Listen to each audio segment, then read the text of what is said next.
आम्ही राज्यातील शेतकऱ्यांसाठी कर्जमाफी योजना राबविण्याचे आश्वासन दिले होते. त्याकरिता समिती गठीत केली आहे.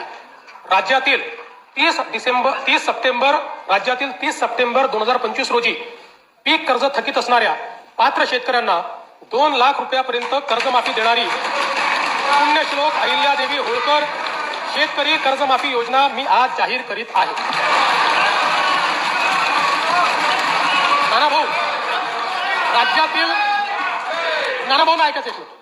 राज्यातील 30 सप्टेंबर 2025 रोजी पीक कर्ज थकीत असणाऱ्या पात्र शेतकऱ्यांना 2 लाख रुपयापर्यंत कर्जमाफी देणारी पुण्यश्लोक अहिल्यादेवी होळकर शेतकरी कर्जमाफी योजना मी आज जाहीर करत आहे.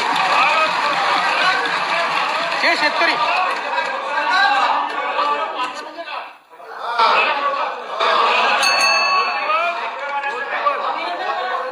तुम्ही पण जाहीर केलं तर पात्रच म्हटलं होतं, पात्रच म्हणावं लागतं.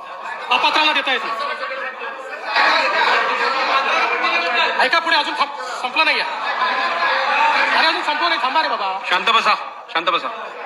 जे शेतकरी कर्ज घेऊन नियमित परतफेड करतात अशा शेतकऱ्यांना प्रोत्साहन देण्याच्या हेतूने नियमित कर्ज परतफेड केलेली असल्यास अशा पात्र शेतकऱ्यांना 50,000 रुपयापर्यंत प्रोत्साहनपर लाभ देण्यात येईल. कर्जमाफी तसेच प्रोत्साहनपर लाभ देण्याबरोबर कोकणाला हे जास्त महत्वाचं आहे, कारण कोकणातले लोक सगळे कर्ज परत करतात. कर्जमाफी तसेच प्रोत्साहनपर लाभ देण्याबरोबरच राज्यातील बँकिंग यंत्रणा सक्षम असावी यासाठी समितीच्या शिफारसीतील निकषानुसार निर्णय घेण्यात येईल.